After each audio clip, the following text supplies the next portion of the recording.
পশ্চিমবঙ্গের উত্তর চব্বিশ পরগনা জেলার এক ছোট্ট কিন্তু ইতিহাসে ভরা শহর হলো টাকি।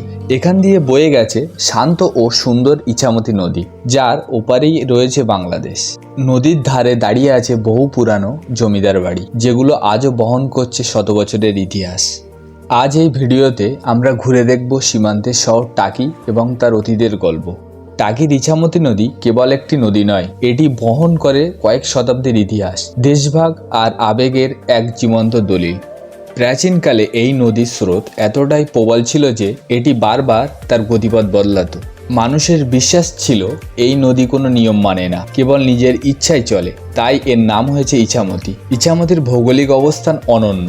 নদীর এক পাড়ে ভারতের পশ্চিমবঙ্গ আর অন্য পাড়ে বাংলাদেশের সাতক্ষীরা। আগেকার দিনে বিজয় দশমীর দিনে দুই দেশের মানুষ নিজ নিজ নৌকা নিয়ে নদীর মাঝখানে এসে মিলিত হতো। বিসর্জনের সময় ইছামতি কোনো সীমান্ত মানত না। হাজার হাজার মানুষ দুই পাড় থেকে চিৎকার করে একে অপরকে শুভেচ্ছা জানাতো। যদিও নিরাপত্তার কারণে এখন কিছুটা কড়াকড়া হয়েছে, তবুও এই সীমান্তহীন মহামিলন ইছামতির ইতিহাসে সবচেয়ে আবেগঘন অধ্যায়। 1947-এর দেশভাগের সময় ইছামতি হয়ে ওঠে এক অদৃশ্য দেওয়াল। এক রাতের ব্যবধানে ইছামতি নদী একটি দেশের ভিতরে বহমান নদী থেকে আন্তর্জাতিক সীমানায় পরিণত হয়। বহু পরিবার যারা নদীর দুই পাড়ে বাস করত তারা বিচ্ছিন্ন হয়ে যায়। আজও টাকির ঘাটে বসে ওপারে তাকালে মানুষের মনে সেই ফেলে আসা ভিটেমাটির দীর্ঘশ্বাস আজও শোনা যায়। টাকির জমিদাররা ইছামতি নদীতে বিশাল বিশাল বাজরা বা সুসজ্জিত নৌকো করে ভ্রমণে বার হতে। মুখে শোনা যায় জমিদারের নৌকার বহর যখন নদী দিয়ে যেত তখন সাধারণ জেলেরা সম্মান জানাতে মাছ ধরা বন্ধ রাখত।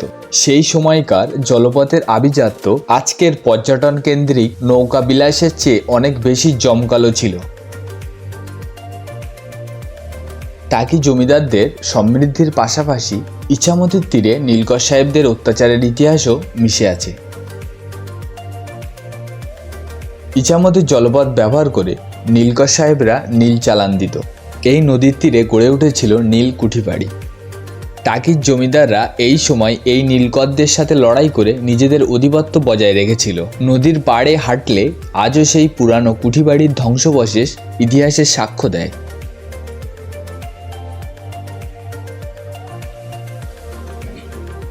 এবার আমরা জানব কিছু জমিদার বাড়ির ইতিহাস।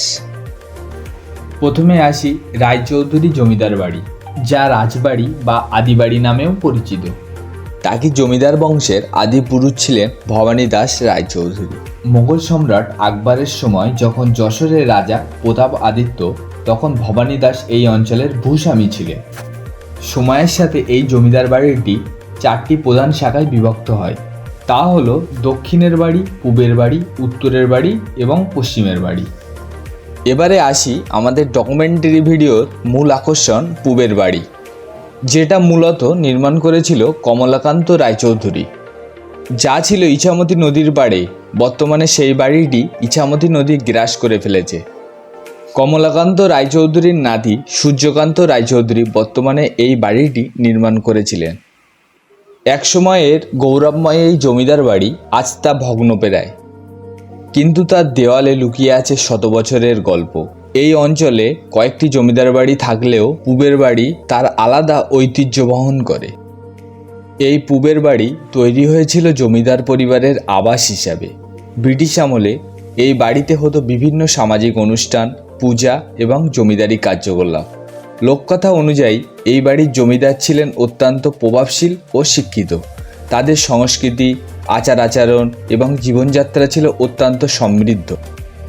এই বাড়ির স্থাপত্যে দেখা যায় ইউরোপীয় ও বাংলার মিশ্রণ।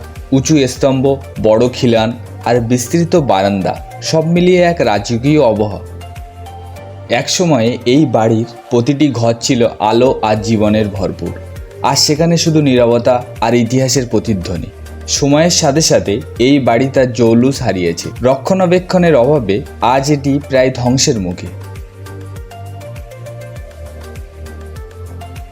তবুও এই বাড়ি আজও পর্যটকদের আকর্ষণ করে, যারা ইতিহাস আর রহস্যের খোঁজে এখানে আসে। স্থানীয়দের মতে এই বাড়িকে ঘিরে রয়েছে নানান রহস্য ও গল্প। অনেকে বলে রাতের বেলায় এখানে অদ্ভুত শব্দ শোনা যায়। যদিও এইসবের কোনো প্রমাণ নেই, তবুও এই গল্পগুলো বাড়িটির রহস্য আরও গভীর করে তোলে। টাকি পুবের বাড়ি শুধু একটি ভাঙা বাড়ি নয়, এটি একটি সময়ের প্রতিচ্ছবি, এক হারিয়ে যাওয়া ইতিহাসের অংশ। এই ধরনের ঐতিহ্য যদি সংরক্ষণ করা যায় তাহলে ভবিষ্যৎ প্রজন্ম জানতে পারবে তাদের অতীতের গল্প।